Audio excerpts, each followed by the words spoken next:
بسم اللہ الرحمن الرحیم۔ وسوسہ اور اسلامی تعلیمات۔ وسوسہ عربی زبان کا لفظ ہے جس کا معنی دل میں برے خیالات ڈالنا ہے۔ اس کی جمع وساوس آتی ہے۔ شرعی بول چال میں انسان کو ورگلانے اور بہکانے اور نیکی سے ہٹا کر بدی پر ابھارنے کا شیطانی عمل وسوسہ کہا جاتا ہے۔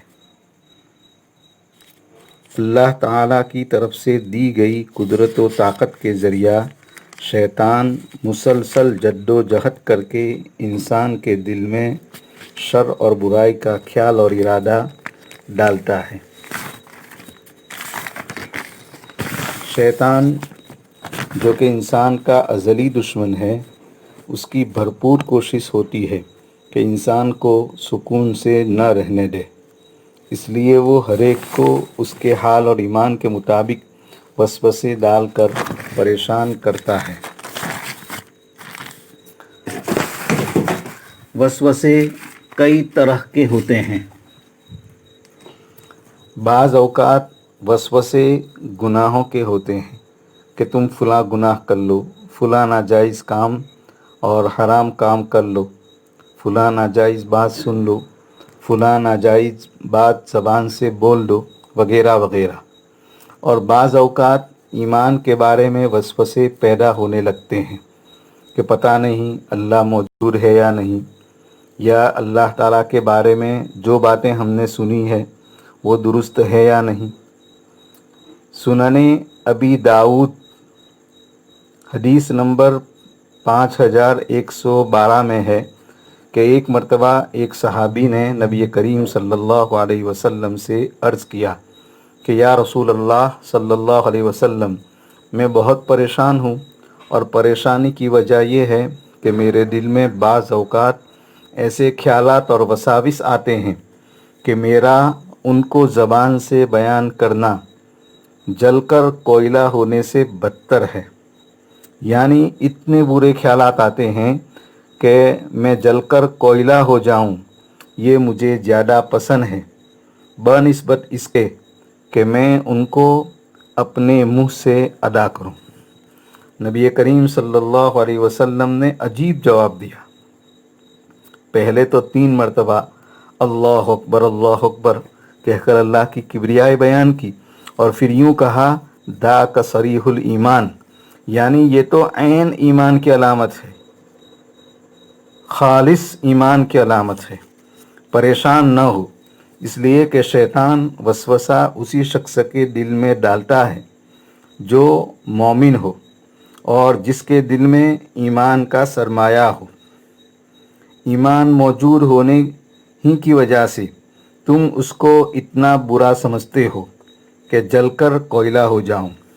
ہمارے بزرگوں نے مثال دے کر سمجھایا ہے کہ چور ڈاکو اسی گھر میں چوری کرنے جائے گا جہاں مال ہو، سرمایہ ہو، اور جہاں کچھ سرمایہ نہ ہو وہاں چور ڈاکو چوری کے لیے کبھی نہیں جائے گا۔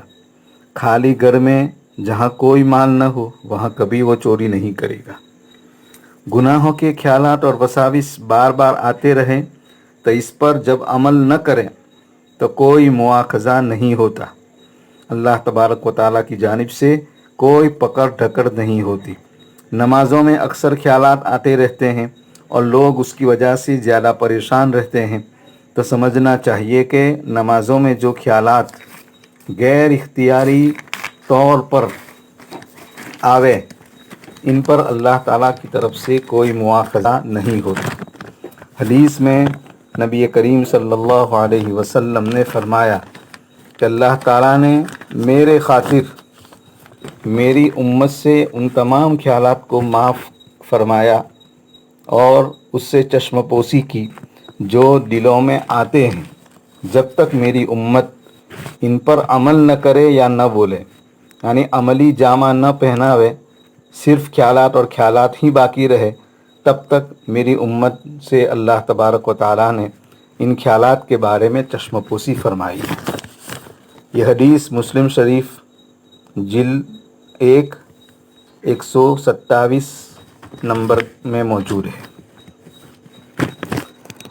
ہاں، وساوس آنے کے بعد نمازی ان میں مشغول نہ ہو، یہ یاد رکھنا چاہیے، بلکہ اپنا دھیان اور توجہ ان سے ہٹا لے اور اس بات کا اہتمام کرے کہ جو بھی الفاظ میں زبان سے نکالوں گا وہ سوچ کر اور دھیان سے نکالوں گا، خیالات میں اپنے آپ کو نہ لگائے۔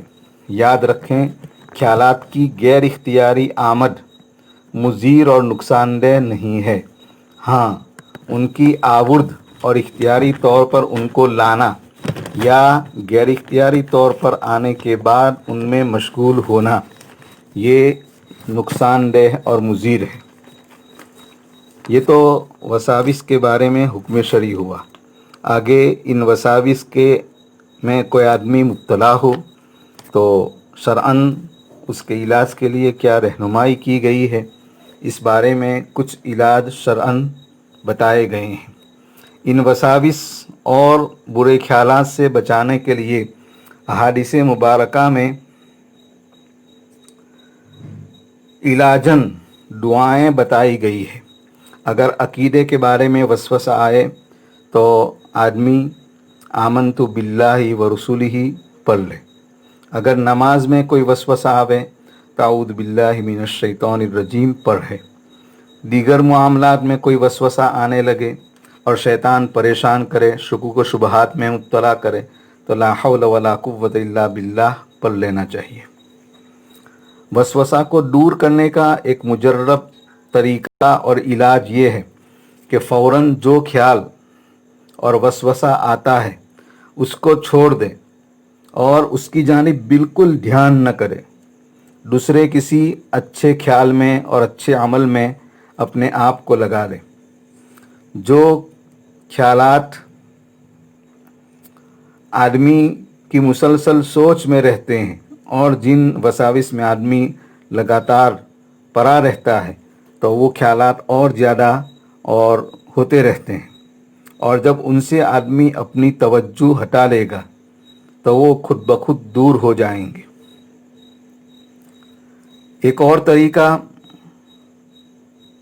بالخصوص نماز میں جو خیالات اور وساوس آتے ہیں اس کے بارے میں علماء نے لکھا ہے کہ اگر کسی کو نماز میں وسوسے اور خیالات پریشان کرتے ہیں تو نماز سے پہلے کے جو اعمال ہیں جن کو مقدمات یعنی تمہیدی چیزیں کہا جاتا ہے، ان اعمال کو اچھی طرح بجا لائے۔ نمبر 1، پہلا مقدمہ اور پہلا عمل طہارت و پاکی حاصل کرنا ہے۔ طہارت کی ابتدا استنجا سے شروع ہوتی ہے۔ استنجا کرنے میں اچھی طرح اپنے کپڑوں یا جسم پر ناپاکی کے اثرات باقی نہ رہنے کا اطمینان حاصل کریں۔ اگر کچھ اثرات باقی رہتے ہیں تو ان کے نتیجے میں برے خیالات آتے ہیں، اس لیے ناپاکی کے اثرات باقی نہ رہے اس کا پورا اہتمام کیا جائے۔ اسی کی دوسری شق یہ ہے کہ وضو بالکل مکمل کرے، اس میں کسی قسم کی کوتاہی نہ کرے۔ وضو کے وقت کی جو دعائیں ہیں جو بزرگوں سے منقول ہے اس کا بھی اہتمام کرے۔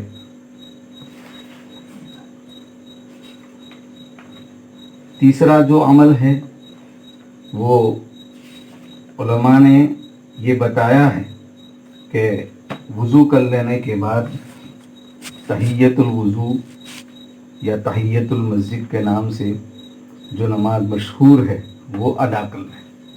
اور چوتھے نمبر پر یہ بتایا ہے کہ نماز سے پہلے کی جو سنتیں ہیں وہ اہتمام سے ادا کریں۔ یہ چاروں عمل ایسے ہیں کہ ان کو کوئی آدمی دلچسپی کے ساتھ اور اچھی طرح ادا کر لے گا تو اس کے بعد امید ہے اللہ تبارک و تعالیٰ سے کہ اس کو وساوس نماز میں نہیں آئیں گے۔ پھر بھی اگر آوے تو اس سے اپنے دھیان کو ہٹا لیں۔